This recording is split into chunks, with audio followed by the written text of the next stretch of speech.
আবে ତମମାନେ ଜଙ୍ଗଲରେ ବାଘ ଦେଖିଥିବ, ସର୍କସରେ ବାଘ ଦେଖିଥିବ, ଆଉ ବେଳେ ବେଳେ ଟିଭିରେ ବି ବାଘ ଦେଖିଥିବ, ହେଲେ ସତରେ କେବେ ଦେଖିଛ କି ବେ?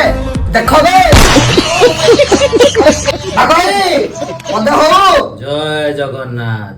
ମୁଁ ହେଲି ଅନୁଗୁଳ ଟଗା ଲଭ ଚକା କଟି କୁଟାକିରି ନଖେ କୋଡ଼ିଏ ବୁଢା ପାଡ଼ ଖାଜୁଡିଏ ଦାନ୍ତ ଦେଖନି ହେଲା ବାଘ ମୁଇଁ ଖାଇଯିବି କଞ୍ଚା ଖାଇଯିବି ହେଲା।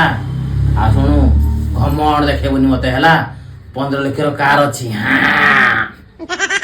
ସୁନା ଗହଣା ଅଛି ଖାଇଯିବି। ଟଙ୍କା ପଇସା ଅଛି ଖାଇଯିବି ଭଣି। ଆର ବର୍ଷ 2 ଲକ୍ଷ ପାଇବି।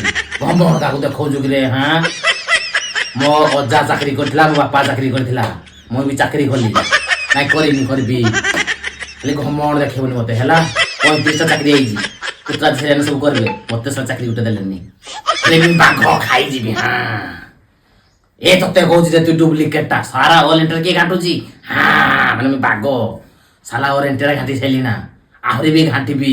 ଘାଣ୍ଟି ଘାଣ୍ଟି ତରକାରୀ ପିଟେଇ ଦେବି ବାପରି। ଘମଣ୍ଡ ଦେଖେଇବୁନି ମତେ ଖାଇଯିବି କଞ୍ଚା। ତୁ ହେଲୁ ଛେଳି। କାଲି ରିସେଣ୍ଟ ଗୋଟେ ଛେଳିକୁ ତଡ଼ିଥିଲି, ପାଡ଼ିଦେଲା ଯେ ମୁହଁଟା ଟିକେ ଧଳା ପିଟି ଯାଇଛି, ହେଲେ ବି ତଳି ଖାଇବି ଆହୁରି। ତୁ ଡୁପ୍ଲିକେଟଟା ମୋ ସାଙ୍ଗେ ନାଗିବୁନି କହିଦଉଛି। ଯୋଉ ରୋଷ୍ଟ କରୁଛ ଖାଇଯିବି କଞ୍ଚା। ତୋ ପାଇଁ ପଦେ କହିବି